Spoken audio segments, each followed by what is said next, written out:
There. Thank you for clicking on this video.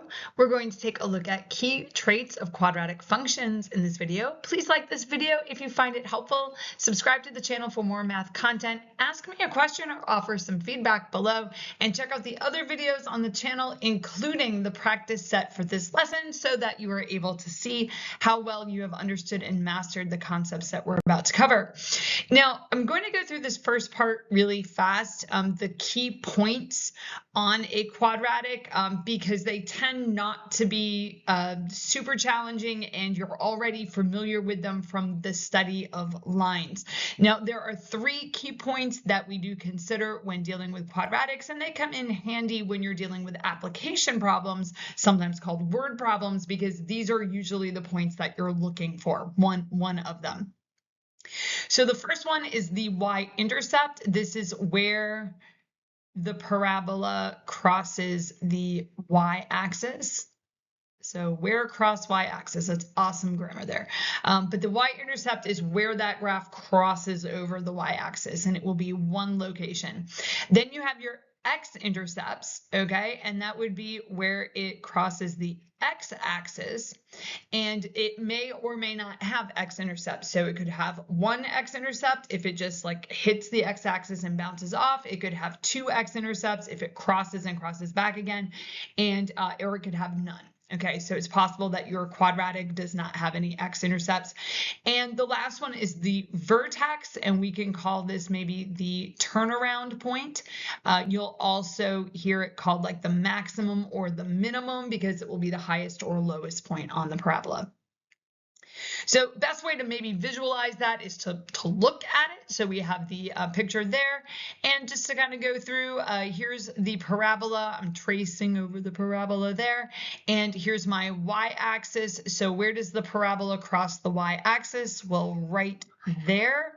So that is the y-intercept, okay, at the point 0, -12. Here's my x-axis. So this particular parabola has two x-intercepts.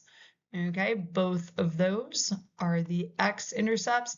And again, these are ones that you're probably familiar with from a study of lines. So like the y-intercept and the x-intercepts, like those are things that we've talked about before. Now, the one that's new for quadratics is the vertex, and that would be that turnaround point. So that is that point right there, the vertex. So you can see on this particular example, the y-intercept is 0, -12. The x-intercepts are at 2, 0, and 6, 0, and the vertex is at 4, 4.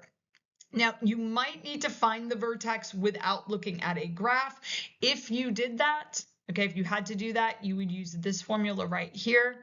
X is equal to the opposite of b over 2a. So you would take those numbers right out of your quadratic equation. So you take whatever the a value is and the b value is, and you would dump them in, and that would give you the x coordinate. Okay, so in this case, that would give you the 4, and then you would plug that 4 into the equation to find the y value that went with it. Now, in an era of graphing calculators and graphing technology like Desmos, we don't have to do it that way most of the time. Your teacher might want you to do it. I usually require my students to demonstrate that a couple times so that I know that they know the formula and they can execute it. But if the directions don't specifically call for you to use that formula, then you can probably just graph it and look to see where the vertex is.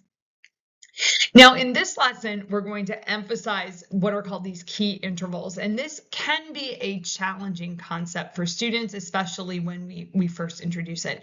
And these are our increasing and decreasing and positive and negative intervals. Okay, so an interval would be something that has some length to it. So you might think of an interval of time. So the time from Monday to Friday, that's like our work week or our school week.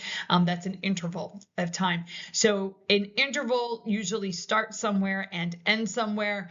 In the case of math, it might start at -infinity or go to infinity. Okay, it doesn't always do that, but it can, and we'll see that in this lesson.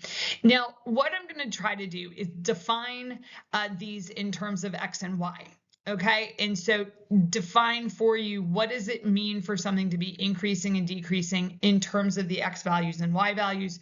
What does it mean for a function to be positive or negative in terms of the x and y values? And also define it using more everyday language. Sometimes the way we talk in math is very precise, but it's not user-friendly for just conceptualizing what we're doing.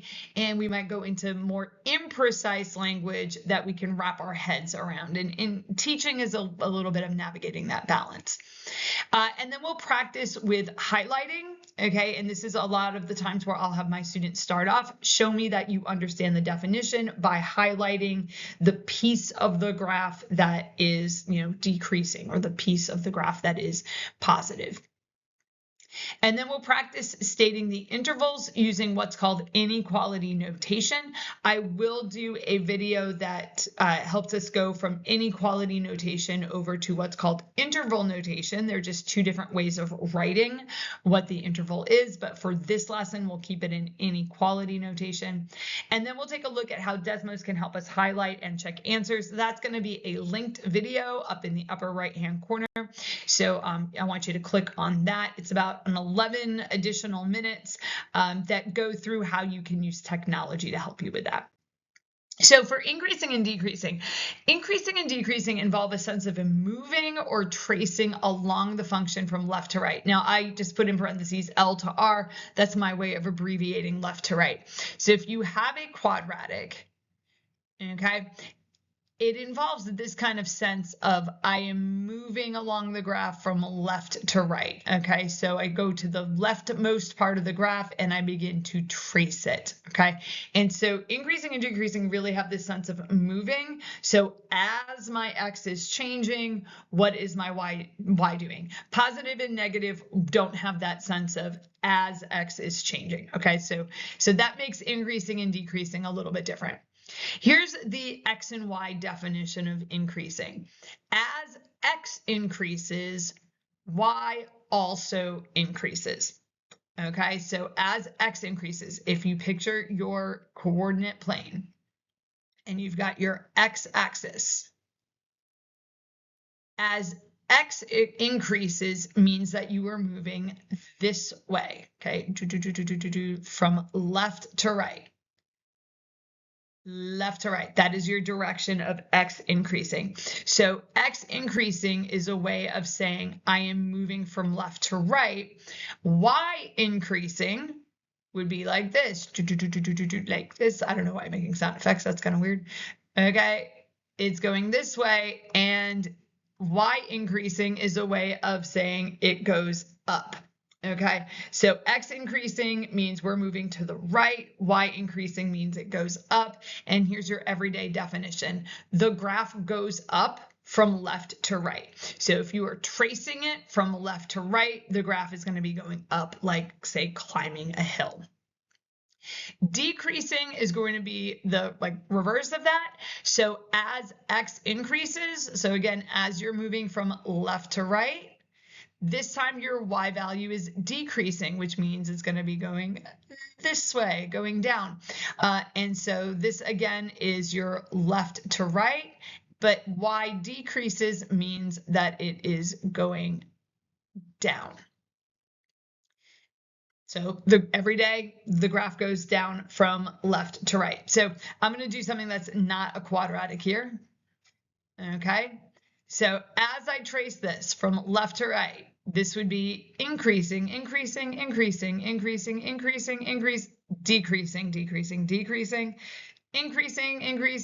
Now it's decreasing, and increasing. Okay, so you can kind of see how I went through that. So increasing, and then over here it's decreasing, and then it's increasing again, and decreasing, and increasing. And to get that, you do have to have this sense of I am moving across the graph. So those are our technical definitions. And I mean, really, to go real mathy, it would be we could get much messier than that, but this will work for introducing the idea. And then we have this idea increasing and decreasing has to do with it going up or going down. So we're going to look at two examples, and we'll begin by highlighting. Okay, and you can do this in Desmos, and I strongly encourage you when we get to that part of the lesson to check out Desmos. There we go. So we're going to start by highlighting the increasing intervals in blue. So I'm going to grab my blue highlighter, and I'm going to go to the left side of the graph and then begin to trace the graph and see, well, am I going up or am I going down? So increasing, increasing, increasing, increasing, increasing, increasing, right until you get to your vertex. And now that parabola starts to decrease. Hopping over to the right-hand one, I go to the left side of the parabola as far as I can go, and I start tracing it. But when I start tracing it, I am actually decreasing.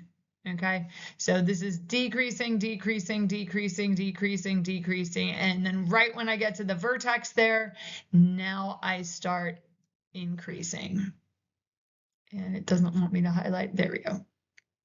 Okay, and so the increasing now is on the right hand side. Now, every year when I teach this, I get students that say, all right, if it's opening down, increasing is on the left, and if it's opening up, increasing is on the right. Well, yes, but a couple of problems I have with that. One is that it only works with parabolas. So on the previous slide, I did this like big squiggly thing. That won't work. That like if it opens this way, increasing is going to be the left. That idea won't work as soon as we're looking at a different kind of function, a different kind of shape. The definition though will never change. So as you move from left to right, am I going up or am I going down? Now, the decreasing intervals we're going to do in orange. So that means I'm going to pick up here on the left-hand one. As I continue going from left to right, I am now heading down. And that's my decreasing. And then going over here to the one on the right, I move to that left-hand side, okay, and highlight it as we're decreasing. Okay, a couple of other things that tend to trip students up is the placement of the arrows. So you come over here to the left-hand side and the arrow is pointing up, and there's this tendency, well, I should be going this way because that's the direction the arrow is pointing. All that arrow means is that that parabola keeps going off of the visible coordinate plane. Okay, that is really all that parabola or that arrow means. So, if you wanted to just pretend the arrow wasn't there because when you see the arrow, your eyes want to just go off the side, just kind of scribble it out and that won't make a difference. Now, how would we write these intervals? So this is what I would consider step one, which is recognizing the definition, like, okay, I'm going up or I'm going down from left to right. Now, writing the intervals, this can get a little tricky. We only use the x coordinates, and here's why. In a parabola, the y coordinates duplicate themselves. And here's what I mean by that. I'm going to come over here to the right-hand one. If I look at those 2 points both have a y coordinate of 5. Okay, I'm not 100% sure what the x coordinate is, but they both have a y coordinate of 5. So if I just say 5, when I'm trying to figure out the interval, that's not helpful. If I say the parabola is decreasing when y is 5, well, like maybe if it's this 5 over here, it's decreasing, but not for this 5. And so that opens up this like world of confusion. So we don't use the y values at all. When we are stating the intervals, we are only going to be using the x values. All right. Oh, I got rid of some of my highlighting there. Let's see if we can put the highlighting back. So decreasing and my increasing. Okay, so we're only going to be looking at the x values. Now, to illustrate this, I'm going to grab the pen and I'm going to draw this like vertical line, the axis of symmetry. Okay, it's right through the center. And what I can see there is that the point where it crosses over, that's where it changes over from, like in this case, increasing to decreasing. So what I'm going to do, and I'm going to make kind of a mess of this. Okay, but this is what Desmos is going to do, and I want to make sure that's blue, is we can think of anything on this side of the line.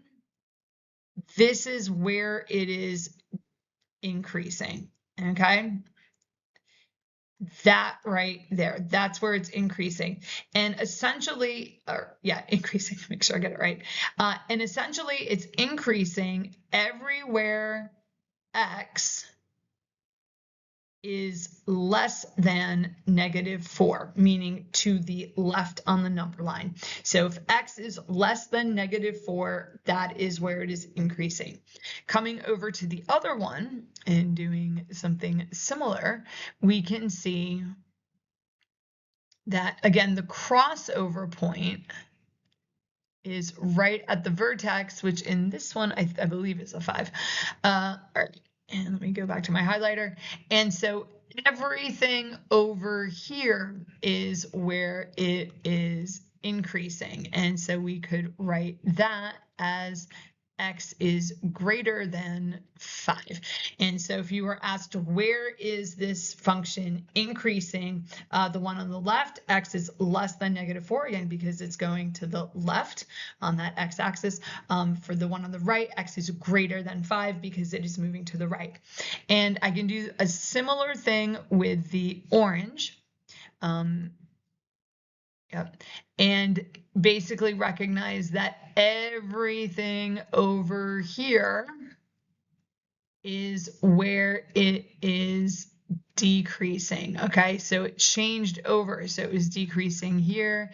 And you're with a quadratic, you're really just splitting the coordinate plane in half. In this one, it is everything to the left of that changeover point.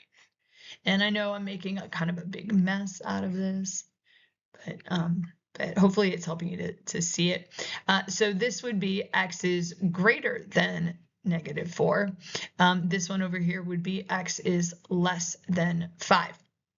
And so pretty much with the parabola goes on forever, left and right. So it's going to continue moving to the left and moving to the right. It goes off our coordinate planes, but you can tell it's getting wider and wider and wider. Like it's continuing to move over, to the left and to the right. So eventually it's going to get over here. It's going to be crazy high by the time it gets over there, but it'll get there. And so we're splitting that coordinate plane in half, where half of the plane is increasing and half of the plane is decreasing. So I understand if this is the first time you've ever seen it, you're probably feeling a little bit shaky with it, but I hope you've got like an idea. Also why the practice set is so important. Now for positive and negative refer to the sign of the y coordinate of the points. So we think of an individual point instead of moving along the graph. Okay, we're still going to be stating an interval, but we don't have that as x is doing something. No, it's just at this particular x location, what is the value of y? So when it's positive, what we mean is the y coordinate is positive. Okay, that's our definition in terms of x's and y's. Everyday language, the graph is above the x-axis. So here's my coordinate plane, here's my y-axis, and everything up there, the y value would be positive, everything down there, the y value is negative. So negative means the y coordinate is negative, which would mean that the graph is below the x-axis. So if you were to look at an individual point here, the y coordinate would be something negative. If you were to look at a point here, the y coordinate would be something positive. So we're going to look at 3 examples here. As before, we should be able to do this a little bit faster. I don't want the video to get too long. It's already going to be long enough. So we're going to start with the idea of highlighting. So this time we'll highlight the positive intervals in blue. So I'm going to grab my blue highlighter, and I'm just going to highlight the intervals on the graph where the graph is above the x-axis. So remember, this is where the y coordinates of the individual points would be positive. And I want you to notice over here, there is no point where the y coordinate is positive, and that is possible. Notice that this parabola also does not have any x-intercepts. So I just wanted to throw that out there because that can happen. I don't want you to think like something has gone wrong. Usually when we're practicing this, that's not what we'll give you, but heads up, there it is. And we're going to do the negative intervals in yellow. And so here's where it is below the x-axis. Here it's below the x-axis, and this one is always below the x-axis. Okay. Now, again, try to avoid looking for patterns that are not related to the definition. So I have had students say, well, if the parabola opens upward, then the positives are at the ends, and if it opens downward, the positive is in the middle. Again, true, but that won't carry you over to another kind of function that doesn't like open up or down. It doesn't look like a parabola. So we want to remember, like, positive just means it's above the x-axis. That will be true no matter what function you are looking at. It will extend well past quadratics. Now, we're going to write these intervals using our inequality notation. And I want you to notice where they cross over is at those x-intercepts. Okay. And so once again, I'm going to kind of make a mess out of this. This function is positive all the way over there. All right, positive over there. It is negative in this space here. And then it is positive again over here. And so when I go to write those intervals, I'm going to like note what are my x coordinates. So right there, we have x is equal to -3. It looks like where it changes over. Here, it looks like x is equal to 6. Those are the places where it changes over. So where is it positive? Well, it's positive when x is less than -3, or when x is greater than 6. I'm going to sneeze here. Sorry about that. Usually try not to sneeze during a video. Okay, and I say or because x can't be both of those things at the same time. Okay, so if I say x is less than -3, then it could be like -4, -5, and so forth. It can't be 8 at the same time. But if x is 8, it would also be positive. So if x is less than -3 or x is greater than 6. And where is that particular function negative? I don't know. I hope the yellow is not too hard to see. Well, it's in between. So when -3 is less than x is less than 6. So when your x value is in between the -3 and the +6, that's when it's negative, and it will be positive when x is less than -3 or greater than 6.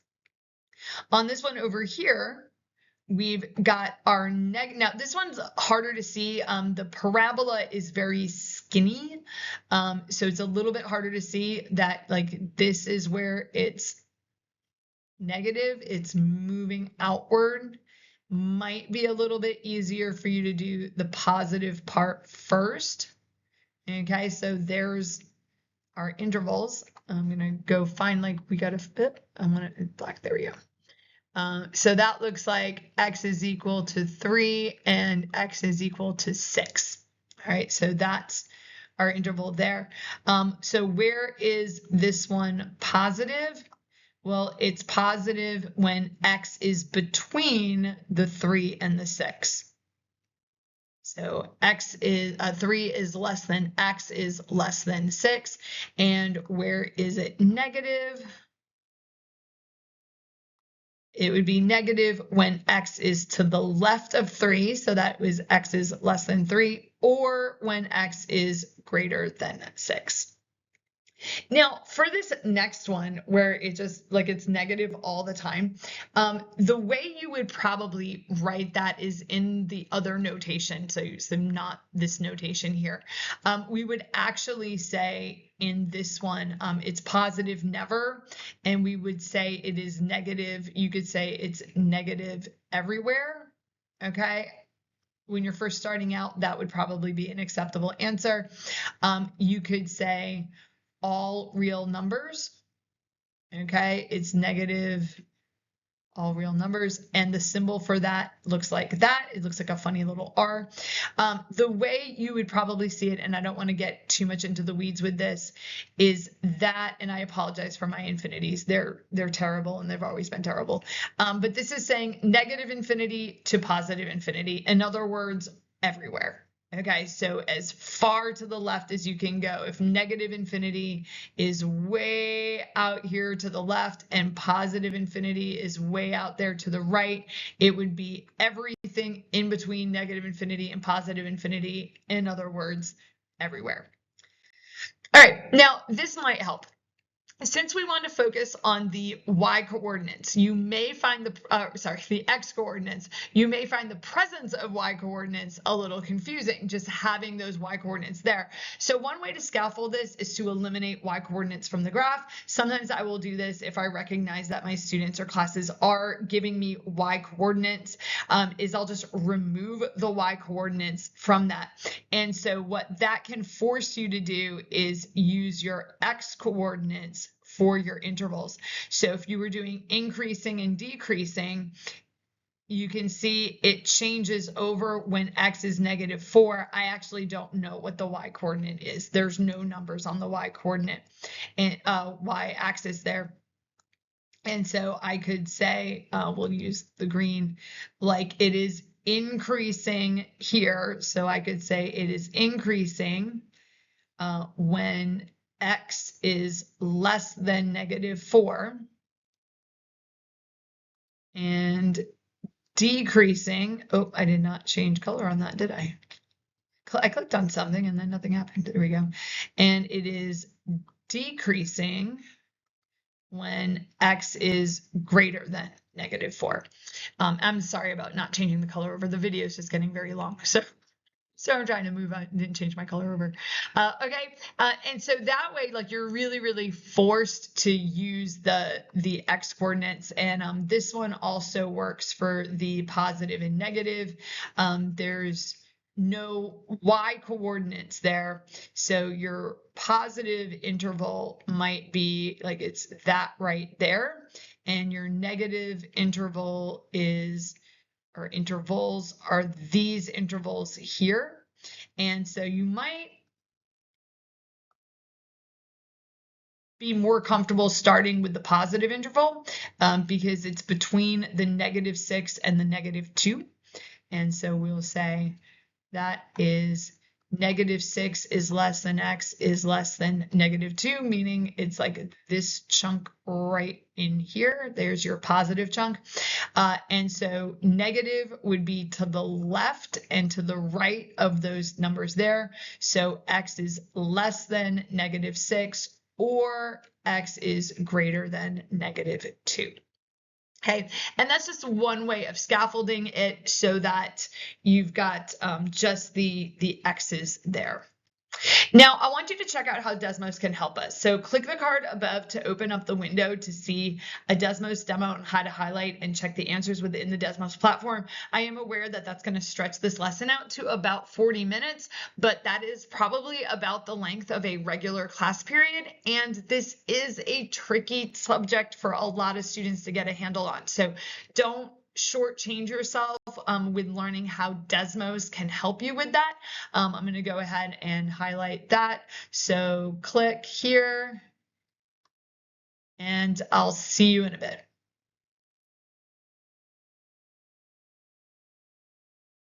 All right, that's it. So hopefully you found that other video helpful. Hopefully you did go and click over to it. Don't forget to like and subscribe if this video lesson was helpful for you. Ask a question or drop a comment to engage. And please check out the practice set on this material. I'll link that below so that you can test and yourself and just see how well you are understanding this challenging concept. I'll see you in a future video.